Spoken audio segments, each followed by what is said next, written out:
오늘도 이제 반도체를 공부해보는 시간 한번 가져보려고 합니다. 지금 오늘 지난 시간은 이제 CMOS란 무엇인가에 대해서 이야기를 했었는데, CMOS는 P채널 트랜지스터와 N채널 트랜지스터가 상부적으로 연결된 MOSFET, 그러니까 뭐 Complementary Metal Oxide Semiconductor라고 이제 불리는 건데, 이제 그런 CMOS의 공정 과정에 대해서 이제 배웠습니다. 배드 옥사이드 증착하고 마스크를 사용해서 이제 깎아준 다음에 아이솔레이션 만드는데, 기존 구식 방법과 신식 방법이 있다고도 설명해 드렸습니다. 그 이후에는 마스크를 사용하고 이온 주입해주는 과정을 겪은 다음에 리커버리 서멀 어닐링 과정을 통해서 이제 발생할 수 있는 한계점들을 극복해주고 다시 한번 더 이온 주입해주는 과정을 있습니다. 그 다음 BOEN 클리닝 과정이나 볼리실리콘 증착, 그리고 마스크 사용하고, 그리고 이런 반복들 이제 반복되다가 SiO2 옥사이드를 증착하고 사이드월 스페이서를 만드는 과정도 있었습니다. 이런 식으로 이제 LDD 구조를 만들어서 아케르 이펙트 등을 방지하기 위한 LDD 구조를 만들었는데, 그리고 그 이후에는 래피드 서멀 어닐링을 배우고, 래피드 서멀 어닐링을 하면서 리커버리 서멀 어닐링이었죠. 근데 그거랑 이제 다른 것도 이제 보고 셀라시아이드 만들고, 이제 BMP 증착과 CMP 과정 한 다음에 이거 깎아주고 구멍 뚫어주고 텅스텐 증착해주고, 그리고 도장 깔아주는데 뭐 알루미늄 같은 구류에 대한 이야기도 했습니다. 현재는 뭐 알루미늄 잘 안 쓰지 않는다. 그런 다음에 이제 패시베이션까지 마치면서 시모스에 대한 공정 과정에 대한 이야기를 이제 지난 시간에 했던 걸로 기억납니다. 그래서 오늘은 무엇을 할 거냐 하면, 이제 이걸 하다가 이제 계속 모의 법칙에 따르면 모스펫, 그러니까 반도체의 크기는 계속 줄어들고 있는데, 이런 이제 모스펫 스케일링에 대한 이야기도 한번 해보려고 합니다. 네. 모스펫 스케일링 다운을 하는 이유는 무엇일까 하면, 같은 면적에서 더 많은 반도체 제품을 생성할 수 있고, 트랜지스터 사이즈가 작아질수록 성능이 개선되기 때문에 모스펫 스케일링 다운을 합니다.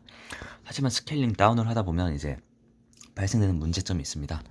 이제 문제점이 있는데, 그거 문제점을 이야기하기 전에 일단 기본적인 스케일링에 대해서 이야기를 하면, 맨 처음엔 트랜지스터 스케일링입니다. 이제 트랜지스터 스케일링은 이제 트랜지스터의 임계 치수를 봤을 때 이제 게이트 길이 치수와 거의 동일했다는 건데, 그래서 이게 시간에 따라서 줄어드는 모습도 이제 동일하게 볼 수 있었다라는 모습이었고, 인터커넥트 스케일링은 이제 다층 인터커넥트 스택의 고층 구조 내에서 이제 구성하고 있는 금속 라인의 크기도 이제 줄어야 된다는 이야기입니다. 그리고 메모리 스케일링은 메모리의 층들이 점점 더 높아진다라는 이제 모습을 볼 수 있었습니다. 그래서 이제 스케일링함에 따라서 달라지는 요소들이 뭐가 있을까? 뭐 파라미터들이 뭐가 달라질까? 디멘전, 아니면 속도, 그리고 또 뭐 있어? 도핑 농도, 이런 것들, 밀도 이런 것들이 달라지는 게 있는데, 이 그래프를 보시면 이제 K, 그러니까 만약에 디바이스가 크기가 K만큼 다운된다고 하면, 근데 다운만 되는데 이제 전기장을 일정하게 유지하기 위해서 이런 요소들을 어떻게 설정해야 될지를 보면 이 표와 같이 나타날 수 있다는 것을 알 수 있었습니다. 네. 근데 이제 방금 전에 제가 처음에 만들었던 모스펫 스케일링을 하면 그러면 지금도 그냥 나노 크기로 줄이고 그래도 되지 않냐 하는데, 문제가 발생합니다. 크기가 줄다 보면 이제 채널의 길이가 줄어들다 보면 이제 자연스럽게 발생하는 문제점들이 있는데, 그걸 바로 소 채널 이펙트라고 합니다. 채널이 짧아지면서 발생하는 효과로 이제 발생하는 현상으로는 하키러 이펙트, 펀치 스로우, DIBR, GIDL, 밴드 투 밴드 터널링 등이 있는데, 이 현상들을 이겨내기 위한 극복 방법, 이런 거에 대해서는 다음 시간에 한번 짧게 되려나? 정리해 보려고 합니다. 네. 그 다음에는 이제 패드 옥사이드 증착 과정에서 봤던 이제 가장 위에 있던 P타입으로 도핑된 웨이퍼 위를 클리닝 하는 작업을 통해서 웨이퍼에 대한 약간 궁금증이 생겼습니다. 기본적으로 웨이퍼를 알긴 알지만 공정 과정이나 그런 거에 대해서는 잘 모르기 때문에 웨이퍼에 대한 궁금증이 생겼고, 오늘 한번 제가 알아본 내용을 이제 한번 이 영상을 통해서 발표해보는 시간을 가져보도록 하겠습니다. 이제 웨이퍼로는 이제 실리콘, 갈륨 비소, 아니면 갈륨인, 저마늄 등 이제 다양한 재료들을 사용하고 있습니다. 사용하고 있습니다. 근데 현재는 이제 실리콘이 주요 반도체 재료로 선택받게 되었죠. 근데 이 실리콘이 주요 가장 선택된 이유로는 이제 구하기 쉽고 가격이 저렴하다는 장점이 있습니다. 실리콘은 이제 지구상에서 산소 다음으로 많이 존재하는 원소이고 이제 존재도 많이 하고 있으니까 상대적으로 이제 가치 또한 좀 떨어지죠. 네, 가격이 저렴하다는 장점이 있습니다.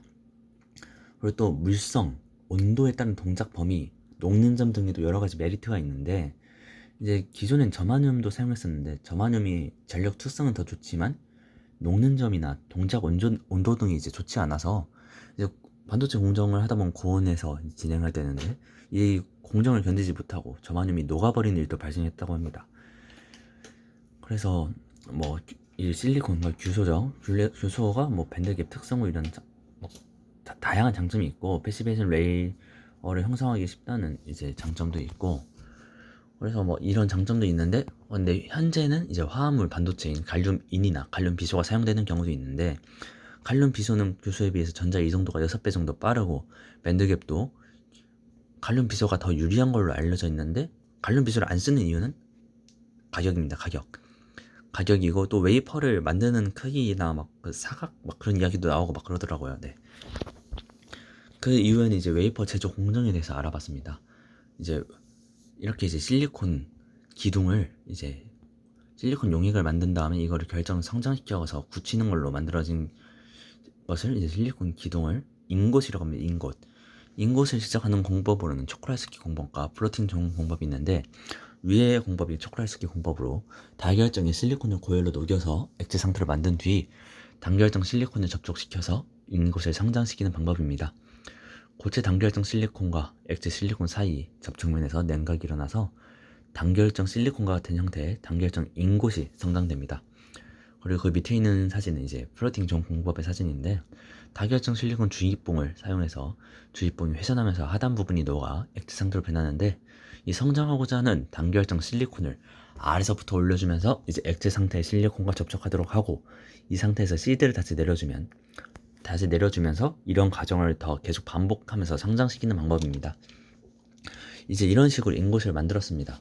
그러면 이제 근데 저희가 알고 있는 반도체 웨이퍼는 인곳와는 좀 거리가 멀습니다. 그러면 이 인곳을 절단해야 되는데 다이아 톱날로 절단을 합니다. 근데 일단 균일하게 절단을 한다고 해도 결과적으로 이제 나오는 표면은 거칠고 굴곡이 있고 불균일하는 모습을 볼 수 있습니다. 그래서 이런 것들을 이제 평평하게 만들기 위한 이제 연마 작업이 필요한데 아무리 잘 절단해도 방금 전에 말씀드렸다시피 웨이퍼 표면은 매우 굴곡적이 있는데 이제 엣지 라운딩이라는 공정을 거치는데 웨이퍼의 가장자리를 부드럽게 연마하는 작업입니다. 그 후에는 랩핑 작업 거치고 막 웨데치라는 화학적 시각 과정을 통해서 이제 더욱더 정교한 웨이퍼 표면을 만들고 그리고 이제 CMP 케미컬 메커니컬 폴리싱으로 이제 화학 물질과 기계적 마찰력을 모두 사용해서 웨이퍼 표면을 평평하게 만드는 작업을 해줍니다. 이제 이런 작업까지 마치면 이제 다음 그림과 같이 이제 웨이퍼 표면의 결함이나 굴곡이 거의 다 사라지고 표면에 반도체 회로를 새길 준비가 끝나게 됩니다. 이제 여기서 보면 애프터 웨이퍼 뭔가 표면의 거치기, 웨이퍼 표면의 거치기를 볼 수 있는데 엣지 라운딩, 랩핑, 애프터 웨데치, 애프터 CMP 등을 보면 점점 더 이제 표면이 매끄러워지는 모습을 볼 수 있습니다. 엣지 라운딩 이후로 이제 가장 극적으로 변한다고 볼 수 있습니다. 네. 그 다음에 이제 약간 결정 방향에 대한 이야기를 하려고 하는데 이 결정 방향도 웨이퍼에 대한 영향을 미친다고 합니다. 결정 방향이 100일 때는 이제 세컨더리 플래시, 프라이머리 플랫과 이루는 각이 180도인 경우에는 웨이퍼는 N형 100 가장 100이죠. 네, 그렇죠. 그리고 이제 가장 우측에 있는 거죠. 네. 세컨더리 플랫이 90도 좌혹은 우측이면 그 웨이퍼는 P형 100입니다. 가장 이제 세 번째로 볼 수 있는데 100 결정 방향은 화학적으로 안정한 특징을 가지고 있고 111 결정 방향을 가진 거는 세컨더리 플랫이 좌혹은 우측에서 45도 위쪽이면 웨이퍼는 N형 111 그리고 세컨더리 플랫이 만약에 없다면 P형 111 첫 번째 사진과 두 번째 사진을 보면 되겠죠. 근데 이제 결정 방향 111을 가진 거는 이제 화학적 활성도가 높다라는 것을 알 수 있습니다. 네. 그래서 근데 실리콘 웨이퍼의 표면의 상태는 100이나 111을 사용하지 110은 거의 사용되지 않습니다. 네. 그래서 뭐 이런 이제 웨이퍼에 대한 이야기까지 마치고 오늘은 이제 여기까지로 이제 그 영상을 정리하려고 하고 다음 주, 다다음 주 막 그런 시간에는 아까 말씀드렸던 SC 쇼 채널 이펙트나 그 현상들을 극복하기 위한 방안들, 그리고 포토 공정이나 약간 산화 공정 이 정도 이야기를 해보려고 하는데, 만약에 하루에 다 이야기 못할 것 같다라고 느끼면 이제 나눠서 이제 발표하도록 하겠습니다. 지금 이 발표하고 있는 내용은 거의 지금 인턴 과정 수행하면서 이제 공부한 내용들이라서 네. 좀 더 의미 있고 막 그렇게 느끼고 있습니다. 네, 이번 영상 마무리하고 네, 다음 주에 뵙도록 하겠습니다. 감사합니다.